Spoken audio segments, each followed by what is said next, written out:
Hi guys! Kakauwi ko lang. Galing akong nag-grocery sa Lulu. Samahan niyo ako. Gagawa ko ng dinakdakan na tuna. Ulam ko yun kagabi. Pakpak siya. Nilagay ko lang sa air fryer. Tapos gumawa lang ako ng sauce na parang pangsisig. Mayonnaise, sibuyas, sili, lemon, ganun. Tapos tinimplahan ko lang. Ngayon, may natira pa sa mayonnaise. Tapos kanina sa Lulu, madami akong tuna na binili na nakapakpak. Yung isa lulutuin ko. Gagawin kong tuna na dinakdakan. Tapos pinalalambot ko yung tawag doon? Yung atay ng manok kasi magdudurog ako dun sa mayonnaise para maglasa talaga siyang dinakdakan. Reretokahin natin. So, papahinga lang ako. Gusto ko sana i-vlog kanina yung nandun ako sa Lulu. Kaya lang ang daming tao, nahihiya ako. So, papahinga muna ako. Bumila akong strawberry. Tignan niyo, papapakin natin. Ito, oh. Ito pa kimchi ko. Bumili akong orange. Alam niyo kung magkano yung kilo ng orange? 3 lang. Kaya bumili ako more than 1 kilo. Tapos favorite ko to, mais. Super favorite ko to. 4 lang yung kilo. Kaya bumili ako more than 1 kilo yan. Ang lalaki. Tapos bumili akong bayabas. I love bayabas. Gulay. Tapos ano pa ba ang binili ko? Yun lang. Ito. Ganito siya, o, tuna. Yan. Yung isa nandun na. Tapos bumili ako maraming french fries. Kasi favorite ko yan. Tapos mga beef. Yun. Tapos ayun pa isa. Tapos favorite ko din yun. Chicken heart. Yan lang. Tapos nag-assemble ako ng kalan. Kasi finally, binila na nila ako ng gas. At take note, merong oven. So magbe-bake tayo dyan. Yun lang. Ito yun, no. Sabi ko pala, lambutin ko to eh. Hindi ko pala siya binabad. But if you need me now, take my hand. Guys, ang laki ng strawberry. Ang sarap. Ang sarap niya. Fresh na fresh.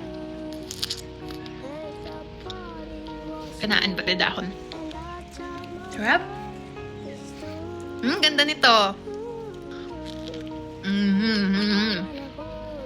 Sobrang favorite ko to. May naalala ako, may best friend ako sa Baguio, si Kim. Galit na galit siya sa akin. Kasi, nagpabili ako kay Jobel sa palengke ng strawberry. 2 kilo. Nung nasa Baguio pa ako nun. Tapos tong si Jobel, ewan ko, galit na galit ako kay Jobel kasi sabi, wala daw siyang makita na strawberry. Sabi ko, meron yan. Pero talagang nasa trabaho ko nun, kawork ko si Kim, yung best friend ko. Tapos galit na galit ako nun kay Jobel kasi nga, parang ayaw niya bumili, ganyan.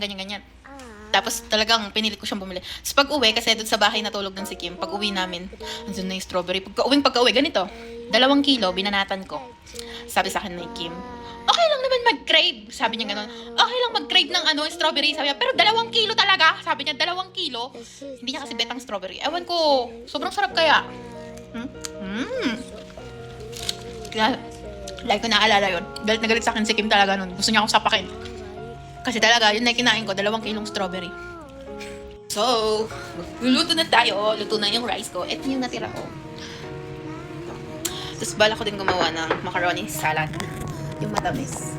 Hindi yung mayonnaise. So, lamig na dito. Kailangan ko muna kaya char. Lalagan natin yung atay. Siguro mga ilang peraso lang. But if you hear me now,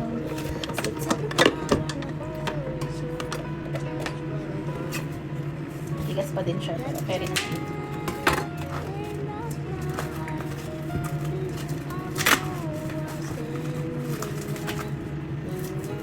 Ito lang.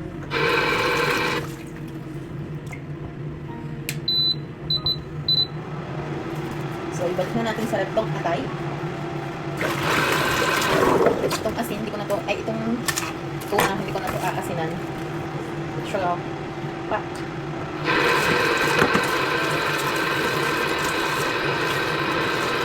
Ipiprito lang natin to ng konti. Pag nalagan yung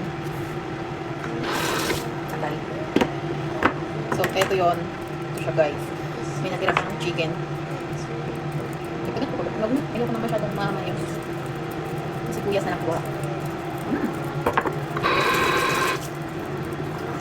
Talaga Hawakan ko yung sibuyas ng manda.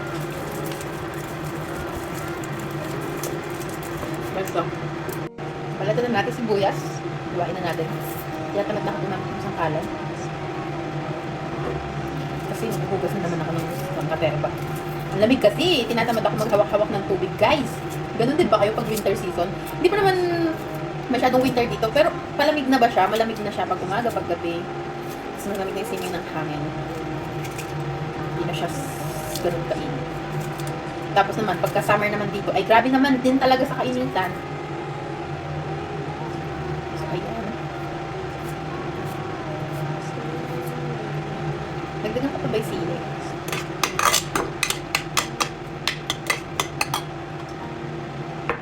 Pagkalpilan.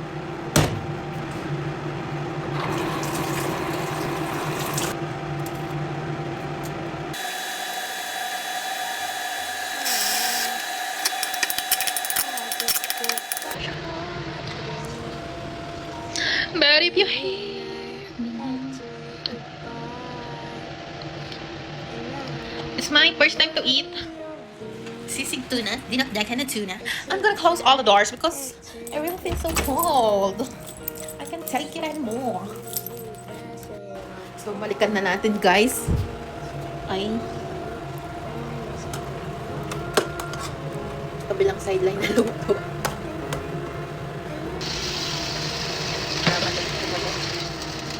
Luto na yung sinaing ko.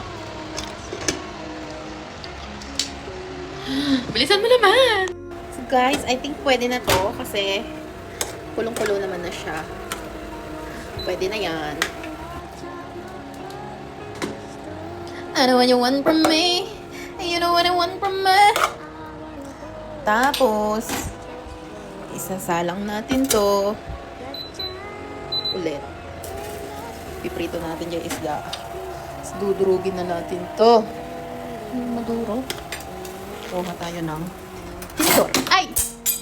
Inay ko po! May dadating na pangit. Diba? Hugas na yun sa akin. Ay, teka, nasusunog na. Ano eh, bilis-bilis naman masunog. Hindi pa ako tapusin.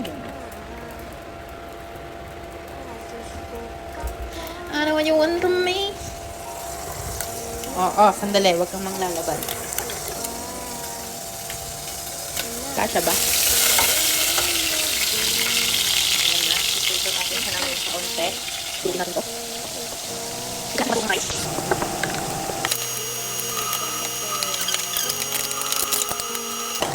Huwag natin marinate.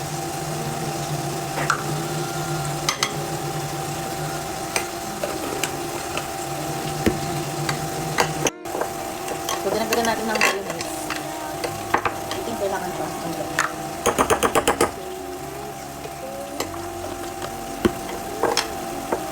Dagdagan natin ng bango ng tuna. Paminta. Suka. Oyster sauce. A little bit of sugar. Little lang. Ayan na siya. Wala na kasi akong lemon. Kaya suka na lang.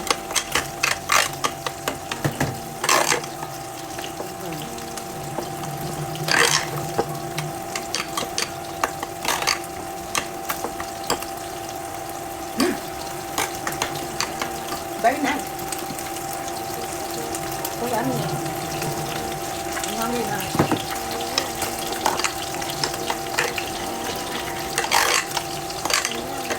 Ito na siya, oh.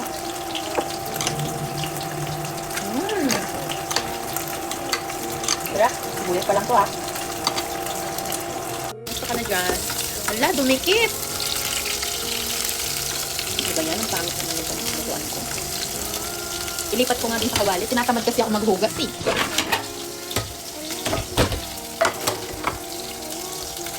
Kaya ayoko maggamit-gamit ng maraming kagamitan.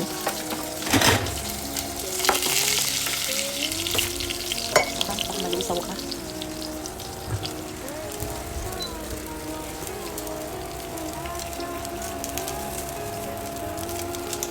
Paano ko ito tatanggalin ngayon? Baka madurog. Teka.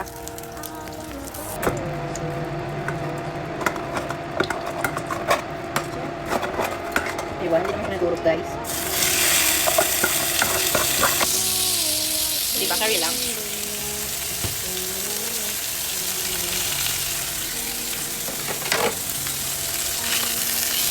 So, prito lang natin siya dyan ng ilang minuto para lutong-luto siya. So, balik natin to sa ref.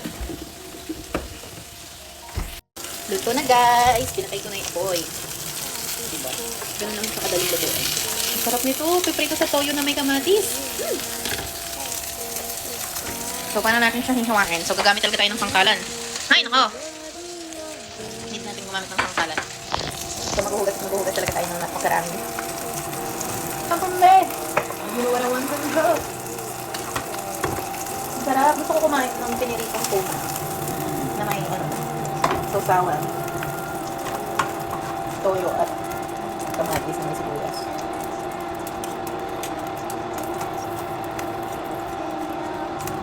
Yung tinik ba ito? Nasaan yung tinik? Meron.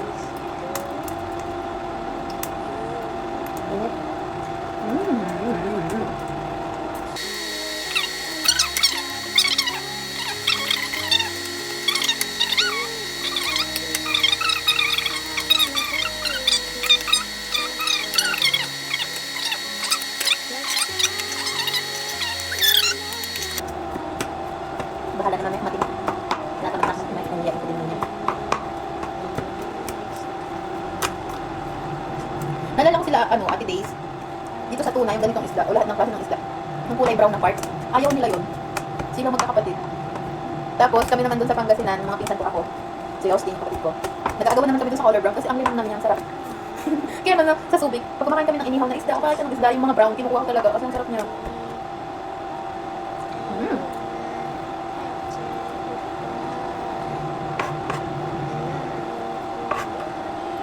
Okay yan.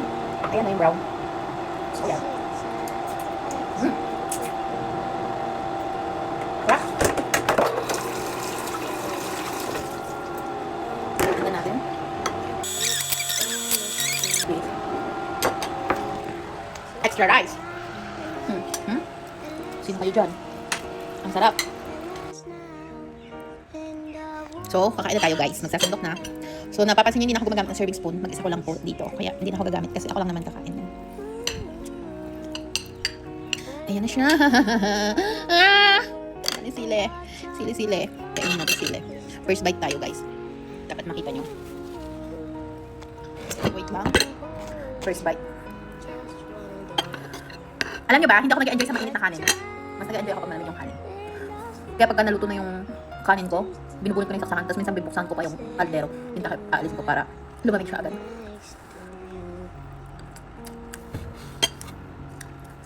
Sino ako? Sino ako? Ah, vlogger pala ako. Ang sarap!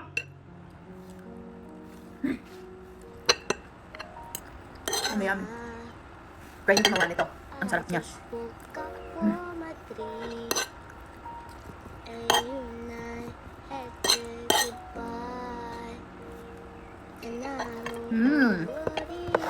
May dessert tayong dragon fruit. Tinakot ako kagabi. Sarap niya, guys. Gumawa na din kayo ng ganito. Promise. Sulit. So, thank you for watching. Yan lang po. Sorry. Thank you for watching, guys. Sayonara Makasal lang. Bye-bye. Nga pala, bukas gagawa ako ng salad. I-vlog ko din yan para wala lang.